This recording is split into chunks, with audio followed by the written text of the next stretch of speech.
Cowboy, how frustrating is it that you were expecting to fight Kelvin Gastelum in New York? Now you're here in Toronto, new opponent, new venue.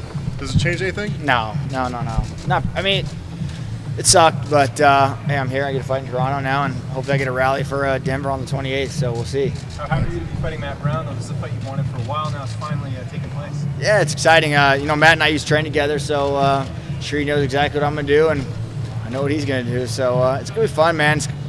He's a tough, durable guy, man. So going out there and probably giving everyone what they want to see, two guys standing for the knockout. He's been on a bit of a skid lately, though. What do you think, has just been changed in his game? Is it just the toughness of opponents that he's been fighting, probably?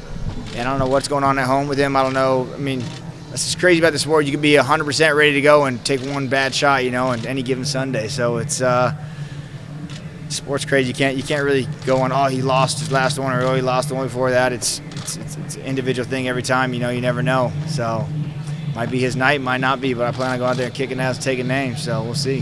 What's the last week been like for you since the conference with the Athletes Association, fighters reaching out to you? I mean, what's this last week been like for you? Oh, I've been in Cabo, so I really didn't have my phone on. But as far as the association goes, man, George and Tim called me, asked me to be part of it. I didn't know I was sitting on a board. I kind of took me by surprise, sitting there like, oh, wow. I mean, I spoke to Dana today on the phone. He's coming to town. We're going to go have dinner and talk. And there's a lot of things I think the sport needs, retirement, pension, healthcare, big things I think that needed. I wasn't there sitting saying, oh, we're moving forward today.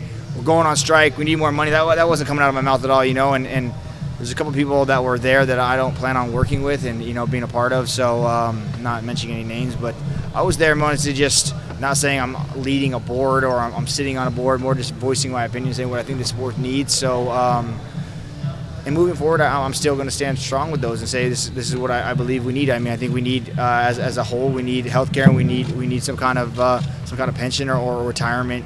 The UFC is nothing but great to me. I can't complain. They give me what I want, and like Dana said, I called him. He helped me out. That's true, man. I was in a bind. He got the best lawyers he could pay and saved my ass. So yeah, I'm happy all around. But those are things I need to address, and I think standing tall, I don't mind being the face, like I spoke about it before, and saying that, and so it just came off wrong. You think last week was just a little bit rushed then, or? Probably for me a little bit rushed. Like I said, Tim Kennedy and George, kind of asked me to step up with it. They need some strong faces, and I don't know if you ask me what does it mean to be a union or part of association. I don't have those answers. I was telling those guys that, like, man, I don't even know what the fuck we're doing. Like a lot of the fighters, but I feel like I'm a strong name now, and I know what a Cowboy wants and retirement and pension. Those are things that I want. So I was there voicing my opinion, and. So yeah, who knows?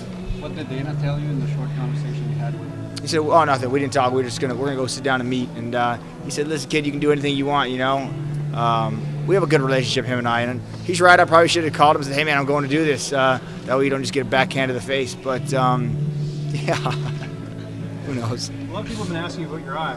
I see the one eye, it has the black eye, but I saw the really brutal picture. Was that makeup? What's going on with that? I don't know, man. Was it makeup? It's the same eye. It's always been the left eye, man. So it happened hunting. I shot a 300 Win Mag off my horse. The horse went fucking crazy. A lot of it was superficial scratches and shit. They all healed up. I got some stem cell shit done in Mexico and rushed the speeding process a lot. And it's good. I'm healthy. Never pulling out a fight ever.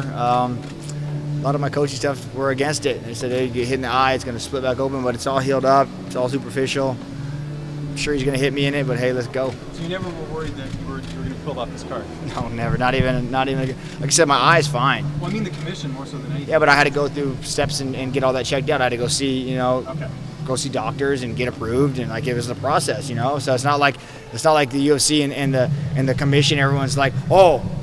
We'll just see what happens. Like, that's not how this organization works, So, of course, everything moving forward is fine. I went and saw doctors, got my eyes cleared. Like, everything's 100%, man. But with the new USADA testing, it seems like this new system is a little bit arcane and no one really understands what's going on.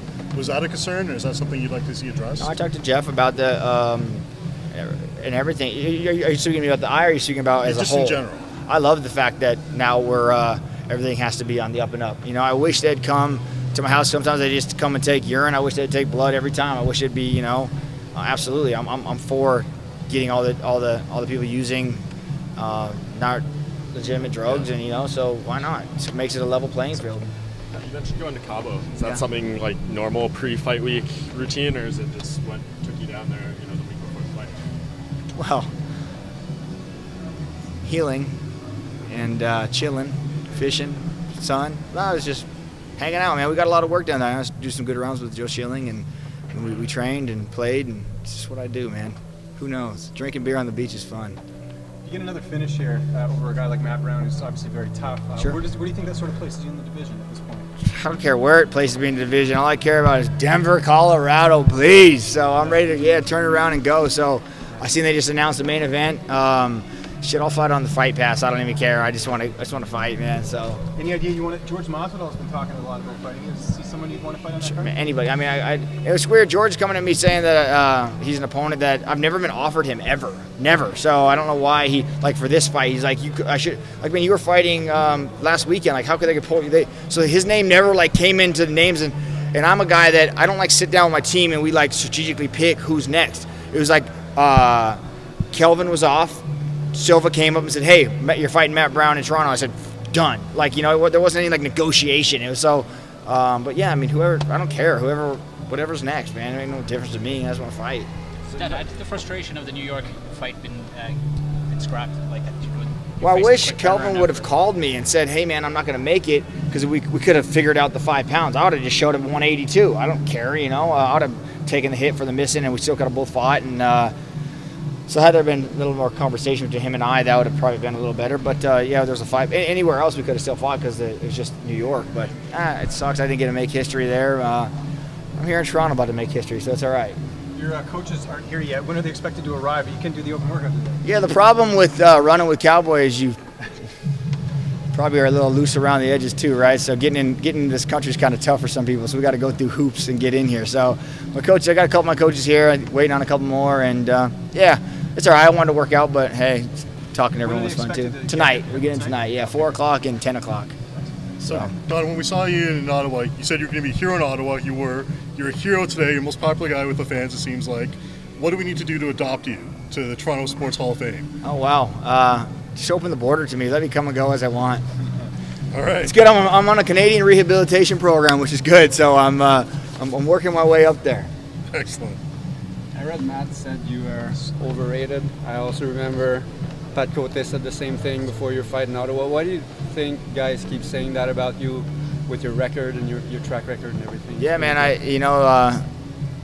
Had people say I'm inconsistent, and I don't have a title. I've never held a UFC or WC title. I am been defeated by one guy since 2013. So, as far as that's pretty good, I guess. And maybe I am overrated, Matt. Expose me. It's your chance, buddy. I tried to say what's up to all my teams training him, right? All my guys from Colorado, they're all his coaches. So I went and saw him yesterday and tried to say what's up to Matt. He kind of gave me the cold shoulder and walked off. I was like, oh, man, come on. We're not fighting till Saturday. We can still be cool. I don't know. Maybe he's going to expose me. I'll tell you what, I'm going out there giving it hell. Who do you think wins the main event, Anthony or Max? I'm good friends with both of them now. It's tough, so I'm bowing out of the answer to that one, but it's going to be a good scrap. I know that. Thanks, Don. Thanks, guys.